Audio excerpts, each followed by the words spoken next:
Rev it up and welcome to Cars Yeah, show number 2364.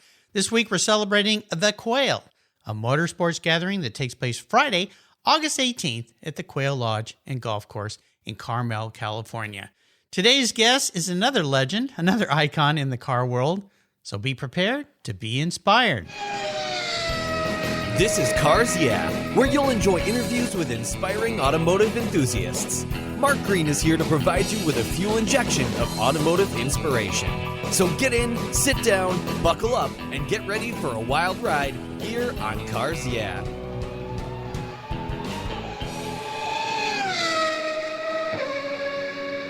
Today, I have a very special guest on board. Now, this gentleman was a guest way back in October of 2014. I've seen him many times, actually every year since then during Car Week.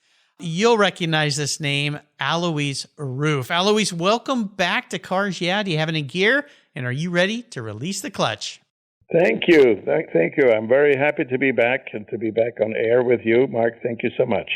You're welcome. This is going to be some fun. Now, what we're going to be focusing on today is your involvement with the Quail. You and I run into each other every year during Car Week. Last year, I had the pleasure of seeing you and your wife and your daughter, both of which have been guests on the show at the Jet Party, but also at the Quail. And before we get started, I want to give you a bit of an introduction, as if everybody listening probably doesn't already know about you. But before we start, I'm going to ask you a question that I didn't ask you last time you were on the show. This may be hard because you're so well known. Yeah. What's one little thing that most people don't know about Alois Ruf?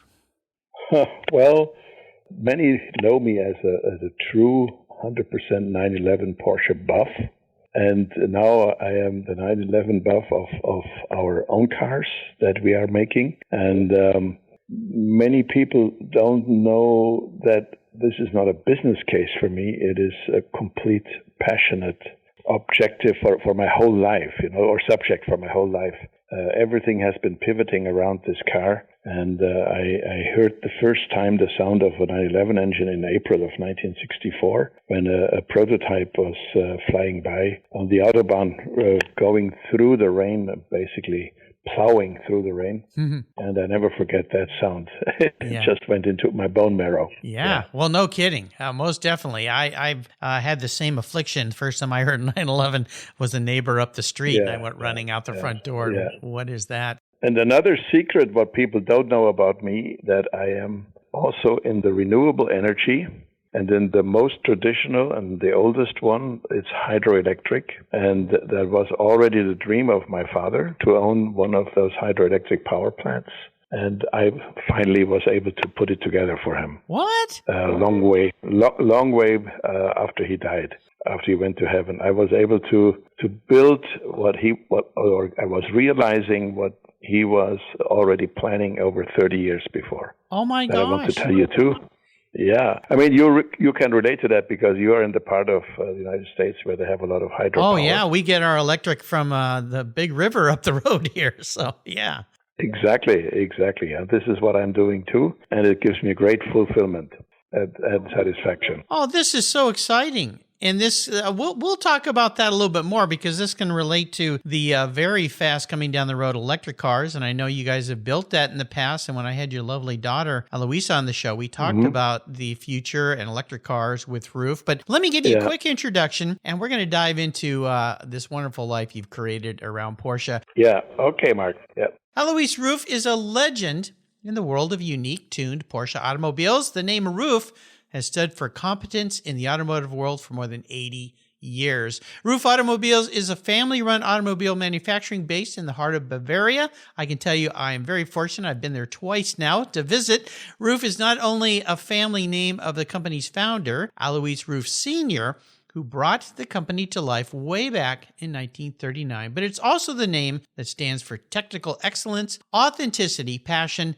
and driving pleasure. The family business is characterized not only by its powerful and elegant vehicles, manufactured in-house, but also by the attention to detail and the craftsmanship that goes into every single Ruf car that leaves their plant. We'll be back in a moment to learn more from Alois, the man with the name on the door. But first, a word from our sponsors, so please give them a little love, and we'll be right back. Years ago, when it was time to renew my collector car insurance policy, my carrier's rates went up. Way up, but my usage was the same and I never made a claim. I didn't even have a ticket. So what's with that? So I turned to American Collectors Insurance. Has your collector car insurance recently raised your rates for no good reason? Tired of paying an annual membership fee? Then it's time to look around and call American Collectors Insurance. I shopped around, I asked friends for recommendations, and found a winner that I can trust. And boy, I'm glad I did. I saved hundreds of dollars every year and slept better at night knowing my baby was properly insured. American Collectors Insurance have been protecting vehicles since 1976. They provided me with an agreed value insurance policy backed by their history of taking great care of their clients. What could be better than that? So give them a call and ask for a quote today. 866-ACI-YEAH. That's 866-224-9324. And protect the ones you love like I did with American Collectors Insurance. Classic car insurance designed by collectors for collectors. For several years now, you've heard me talk about Linkage Magazine. I've been a subscriber since the start. Their talented and creative team brings you a spectacular publication and website that shares the automotive passion from a worldwide perspective. Linkage is about driving, restoring, collecting, and first-hand experience at collector car auctions and more. They bring you real-world values plus rational, experienced opinions on the current markets. They cover the automotive world and the people who share our passions. And Linkage Magazine has grown, mailing you 6 issues annually. Join me on this journey with Linkage. They're geared for the automotive life. You can subscribe at linkagemag.com. Did you know that Cars Yeah! Is in the top 1% of all podcasts based on listenership, according to Libsyn, the premier RSS feed for podcasts in the United States? That's right.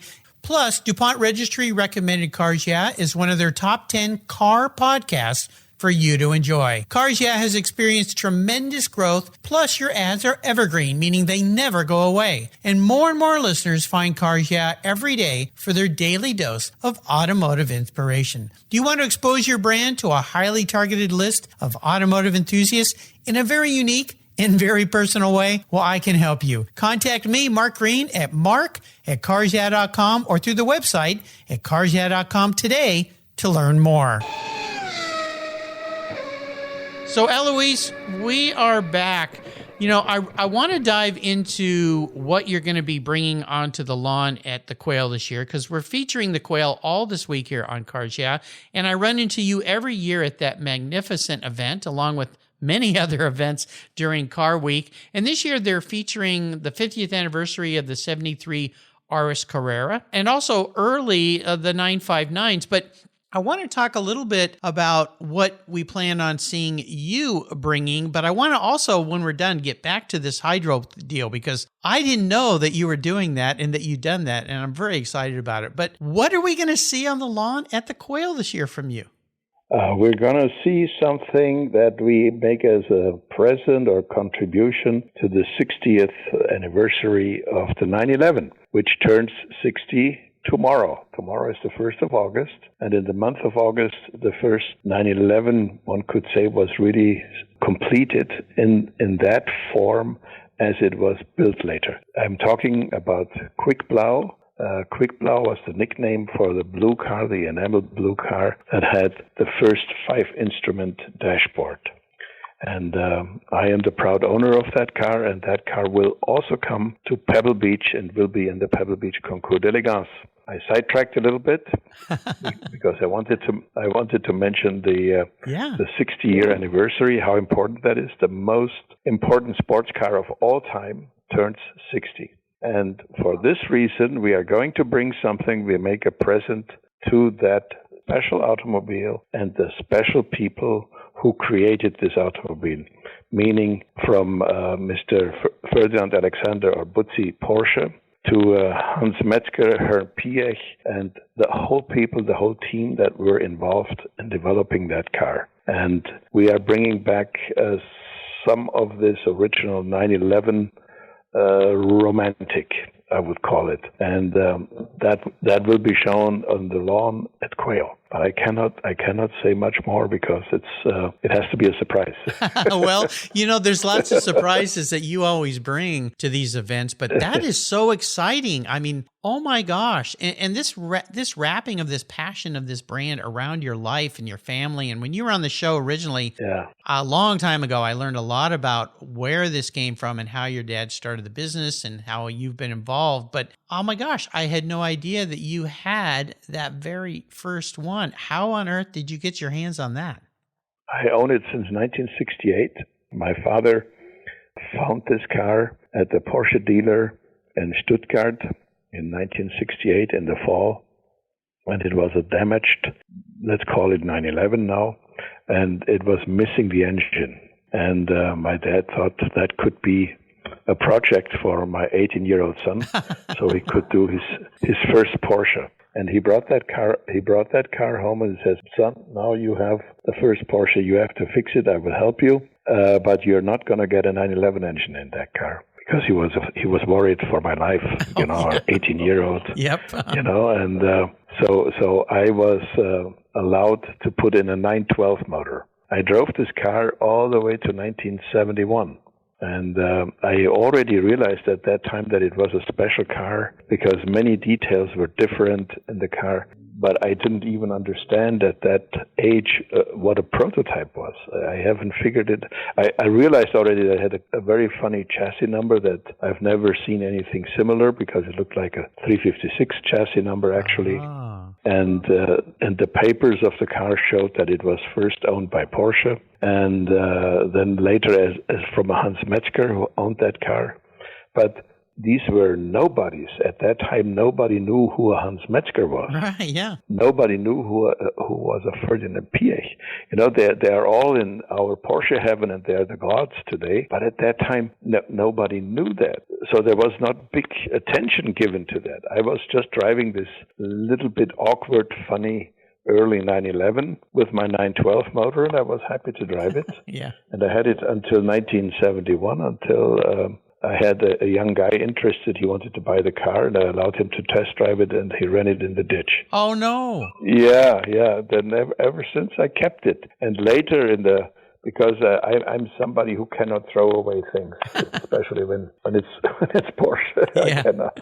No matter how bad it is, I always keep it. And so I kept it over the decades, and in the 80s, I started to understand what this car was, that this was really a prototype. And then you could see in some of the books how prototypes were shown. Then I realized that my car was quick blue. And the first thing what I did is I changed the color. I didn't like the color on it. When you're 18 years, yeah. you have a different taste. And I wanted to dress it up as a 911S, which was my dream car, of course.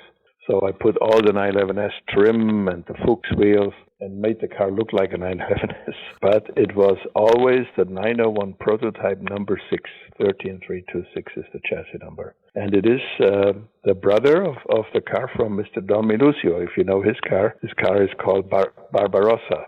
And the interesting part is that the Barbarossa is the only survivor with the two instruments on the dashboard that came from the designer Graf Goertz.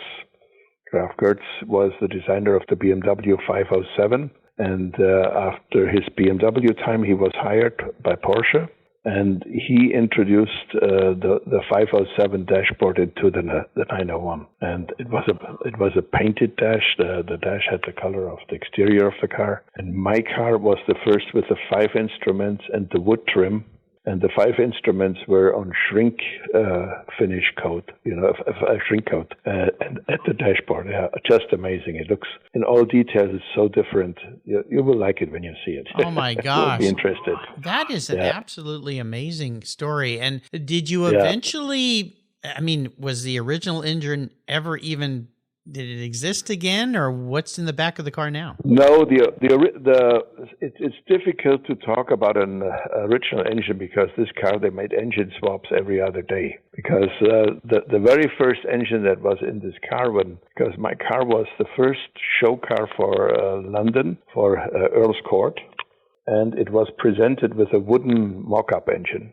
And the car then went in March of 1964 to Geneva, and it still had the wooden mock-up engine in it. And it's really started driving in April of 64. That was very early, back when they were 901s originally, right? Yeah, of course. Then later, after September of 1964, the first, what we call today the Zero series, the beginning of the production, was the 901 production car. And 82 cars were built that were still labeled 901 until this agreement with Peugeot came, and then they became 911s. And that was in November of 1964. Wow. This is so fascinating. You must just pinch yourself every time you look at it, that car sits in your, in your garage. Yeah. Oh my gosh, this is wonderful. Yeah. Well, I want to get back to what we talked about at the beginning here, because I didn't know about your father's passion for hydroelectric power, renewable energy. I mean, it really is a wonderful way to go. And the fact that you've brought his dream to fruition, tell me more about this project. My father grew up in a small farm, and they were neighbors of a mill. So he was always fascinated by the water that drives the mill, and the water wheel and the turbine. Those were things that fascinated him. And his ultimate dream was to have a hydroelectric power plant, because he said this is the only true perpetuum mobile, in nature, which is true. Yeah. It's the water works, and the water is not lost, it's not consumed. It flows to the next one, and to the next one, and the next one. And this is a very beautiful perpetual way, And so that was his dream. In the 1960s, or early 60s, he found a place where a hydroelectric power plant could be built, because the stream was there, the head was there, the waterfall, everything was ideal. But the politics and the mindset of the people was against it, because at that time, people were only raving for one future: it's going to be nuclear. The future is going to be nuclear, and there was not 1% left for a hydroelectric power at that time. Politicians said, all the hydroelectric power plants will be shut off, and so on. The rest of the story, And finally the approval to build it came 3 years after Chernobyl exploded. This is when people started thinking again. It had to be a kick like that, And then new regulations were made that allowed hydroelectric power plants to feed their electricity into the grid, because before they didn't even want the electricity from a hydroelectric power plant. It was a very, very difficult time and a difficult phase, Right. But I'm so happy that I was able to pursue his dream and never give up on it. Never give up, and was stubborn enough to make it all happen.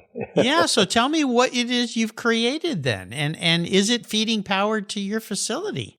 Indirectly, it goes into the grid, but it feeds the grid for which is for everybody, for the public grid. And I have also a small one that feeds us directly. A very little one. But I'm also proud to say that we are autonomous, and we have our own source for electricity. Yeah. Oh, this is fascinating. Well, that leads me to talk a little bit about what you're producing these days. And I would love for you to share some of the cars you're building today, because over time, go back to the first time I met you at your facility, the Yellowbird was the car, and I got the chance to drive one and be driven in one, which scared the bejeebus out of me. Your test driver took me on a wild ride. I'll never forget that. That was Stefan. Yeah, Stefan. Yeah, holy cow. Yeah, I think when I got out of the car, my knees were shaking. So he did his job. But when we look at what's going on today, which will evolve into a bit of a talk about electric roof vehicles, what is it that you guys are producing today that you can share with us? Well, the electric roof car was already done in 2007 and 2008, and that was before there was a political movement towards the electric car. At that time, the motive was very clear. I had a hydroelectric power plant, and how could we propel one of our cars with that green renewable power? That was the whole idea. And we did that. We still have an electric car in our fleet, and we were driving 300 kilometers as a range, which is like a almost 200 miles range, which is not bad. And we triggered or we sparked, let a spark happen at Siemens. That people from Siemens, the boss, was very keen to learn more about the electric car, and we built a fleet of 15 cars together with Siemens. And then Siemens dropped the project and did no longer pursue those plans. And in the meantime, the big movement started in Germany with the electric car during the Dieselgate. And now it seems that the Dieselgate is giving us the electric car for the future. So yeah, isn't it amazing how that whole thing evolved into what's going on now? It's fascinating. But I think they can work in that direction. It's fine, and I think the electric car is great. I like it too as a urban car, and for a short or smaller range car, I think it is good, and it could be used and should be used, but it cannot replace the car completely. The automobile cannot be replaced with the electric car. I don't see it. And we stay totally honest to our 911, and we stay with the combustion engine. We have a reach today with the combustion engine, a level of cleanliness that would be a pity to give that up. It's amazing because, I'm now 73 years old. I was living in Los Angeles in 1970. I was just turning 20. When the air was horrible there at that time, yeah. The afternoon, you had tears in your eyes. You had a headache. You were rubbing your eyes. You were gasping for air. It was horrible. Nobody can understand that today. Yep. Today we have probably 10 times as many cars as they had at that time. But you can breathe, you can walk, you can go anywhere in LA for 24 hours. It's not a problem. At that time, after 3 o'clock, this brownish, yellowish sulfur, I remember, big cloud was coming up over the horseshoe. So you remember it. You can relate to it. I lived in Southern California at that time. Yeah, it was terrible. Yeah. So and now I'm saying this.